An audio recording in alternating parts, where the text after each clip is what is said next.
achieving 90% reduction in malaria cases in most countries by 2030. So that's why I'm giving the country maybe between 40 and 50%. Thank you. Well, that's not too bad, but experts have come out to say one of the biggest hindrances in eliminating malaria in Africa, Nigeria inclusive, is the prevalence of monotherapy. That's the use of only one drug to fight malaria. Do you share in that view? No, we are not using only one drug to fight malaria, or even one intervention at that. Just like I've mentioned, we are rolling out different interventions. But of course, in terms of the approved treatment of malaria in Nigeria, because of the type of malaria species that we have, the Plasmodium species, we are using a combination of at least two drugs, which is the artemisinin-based combination therapy for treatment of malaria. And this is, of course, informed by research to show that those are the kind of drugs that are effective for treatment of falciparum malaria, which is the species most prevalent in Nigeria. So, but beyond that, the global community has continued to, through research and evidence-based policy, to promote the use of multi-approach,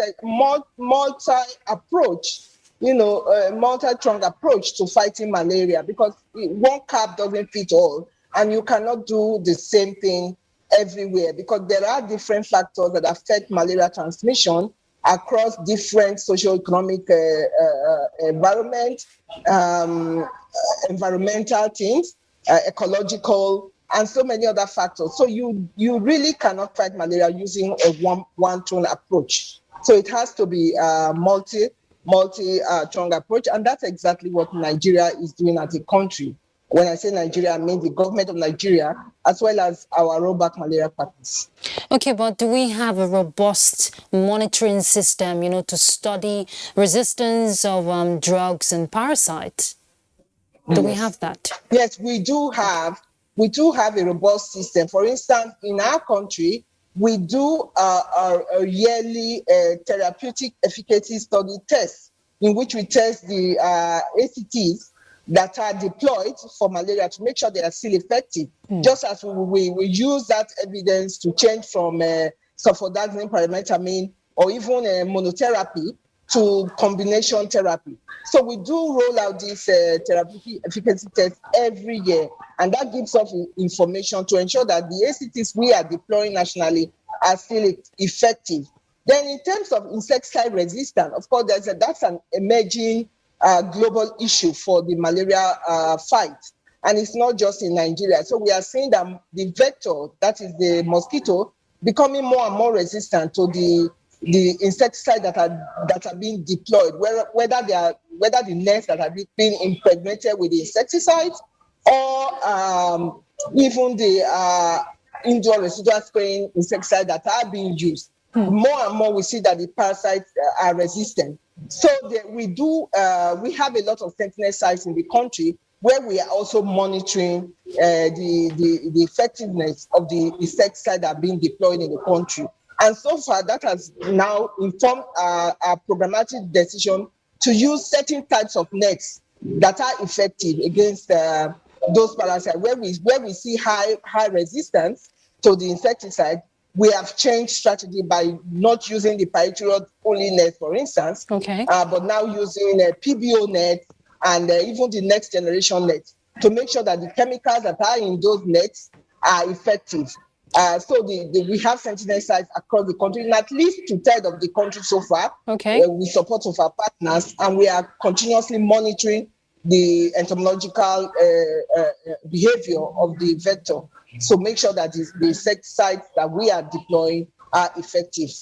Okay, and doctor, you know very well children under 5 are mostly affected. So lastly, how much campaign, you are the coordinator of National Malaria Elimination Program, how much campaign is being done, and distribution of prevention of, items that will prevent malaria, especially in rural communities. How much campaign has been done? Yes, so you are absolutely right. The children under 5 And of course, pregnant women are the most vulnerable and the most susceptible to malaria infection and the complications from malaria, which includes severe malaria and death. So we are particularly targeting those vulnerable population. For children under 5, luckily for us, the WHO has approved the new malaria vaccine, RTSS AS01, for an additional tool for prevention of malaria in children under 5. And so we are anxiously waiting for that vaccine to be rolled out in Nigeria. The country, National Malaria Program has already started initial engagement with the relevant stakeholders in country and even externally to make sure that Nigeria is prioritized to receive this vaccine, because we know that it is definitely an additional factor which will strengthen our preventive tools for malaria, particularly for children under 5. So this vaccine is targeted for children between the age of 6 months and 5 years of age. So of course, even beyond that, let's also know that this vaccine is not a standalone thing. We have to use it in combination with other interventions, such as the seasonal malaria chemoprevention, which the national program has recently scaled up tremendously in the country. Okay. So we are now doing that in 21 states of the country. All right. To reach children under 5, yes. Thank you very much, Dr. Perpetua Ohuomoibihi. Thank you very much for your time and wish you the very best. We want to see a sustained commitment in the fight against malaria for Nigeria. Thank you. Thank you very much for having me. Good afternoon. All right. And the police is also not left out. They're raising the bar when it comes to the health, as the Inspector General of Police, Usman Al-Khali Baba, has charged all personnel of the force to take full advantage of the police health facilities in their respective commands and formations, especially in the light of the recent acquisition and distribution on the basis of need of hospital equipment necessary for both basic and advanced health services to police hospitals, clinics and cottage health centers across the country. In a statement signed by the Force Public Relations Officer CSP Olumuyiwa Adejobi, the IGP admonishes police personnel to adopt good lifestyle practices, including physical exercises, medical checks and good diet to improve their health and reduce avoidable deaths while on duty and advance service delivery. The statement adds that to mark the 2022 World Malaria Day, the IGP ensured the distribution of the acquired medical facilities and notes that the services of police hospitals and health care facilities are not restricted to police personnel alone. Well-meaning members of the public, it says, can access and benefit from the top-notch services rendered at the police medical facilities across the country. The IGP charges the general public to imbibe good health practices, environmental sanitation, reduction of activities responsible for the depletion of the ozone layer and all sorts of pollutions that are capable of damaging our ecosystem. All right, let's go on a break. We're back shortly. Stay tuned. The vaccine offers hope for a safe country free of coronavirus. I urge all state governments, traditional and religious leaders to take the lead in the mobilization effort within their environment and spheres of influence.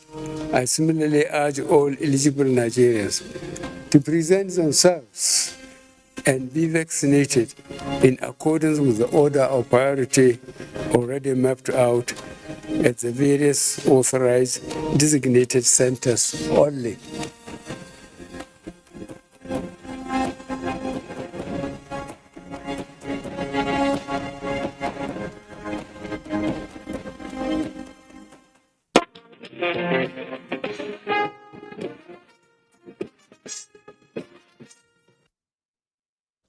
Welcome back. First Lady of Nigeria, Aisha Buhari, has enjoined Nigerians irrespective of religious or cultural background not to be distracted by the modern-day global challenges, but to remain focused on issues that strengthen the brotherhood, unity and national cohesion. State House correspondent Aliyu Kabir reports that the First Lady stated this during the break-in of Ramadan fast in honor of the Nigerian presidential aspirants and other stakeholders from various political parties. Addressing presidential aspirants cutting across all political parties in Nigeria, including female aspirants, shortly after the breaking of Ramadan fast, the First Lady of Nigeria, Aisha Buhari, expressed delight in the spirit of Ramadan, which has provided the opportunity for the aspirants and other participants to share love with one another. She also acknowledged the strength in the nation's diversity and therefore appreciated the fact that Nigeria can grow stronger, more united and peaceful. While pursuing their political ambitions in the quest of nation building, the First Lady has urged the political class, especially the aspirants, to remain united, tolerant and focused and put national interests first, especially as 2023 election is approaching. This also proves that you can hold hands today and as members of the political class decide to champion an exemplary political process. This is important because the electioneering period is the most demanding for our tolerance and maturity and calls for the pursuit of our country's national interests rather than parochial considerations. I therefore urge you all to use this period for the good of the nation, ensuring fair play, avoiding violence, and building bridges where necessary. Fair play for women is about their greater participation in elective positions, governance and administration.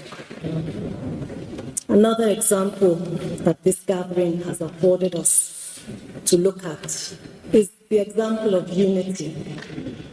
She has left no one behind.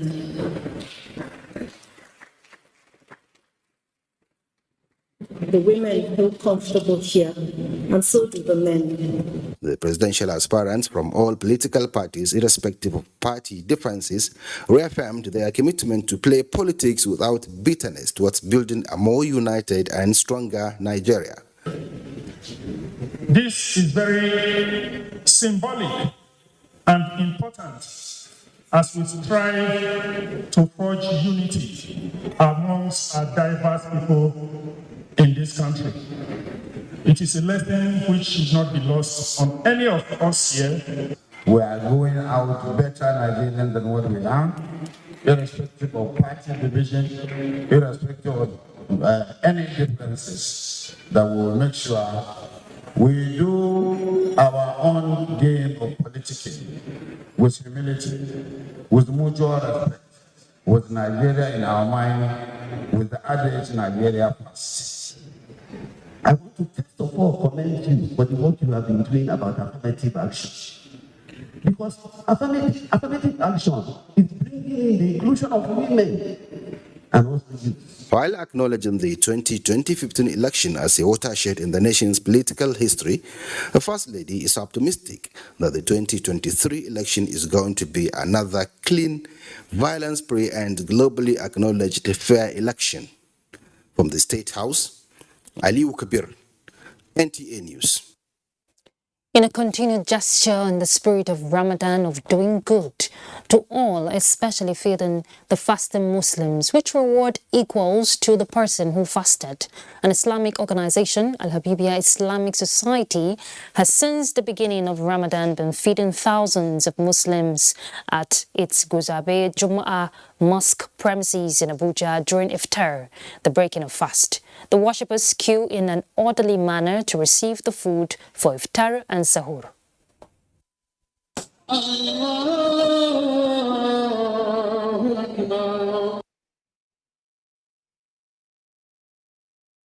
Similarly, the Ansaruddin Society of Nigeria has not relented also in Abuja, as its Maitama Mosque premises is being thronged daily by the fasting Muslims from different locations to take part in iftar and sahur.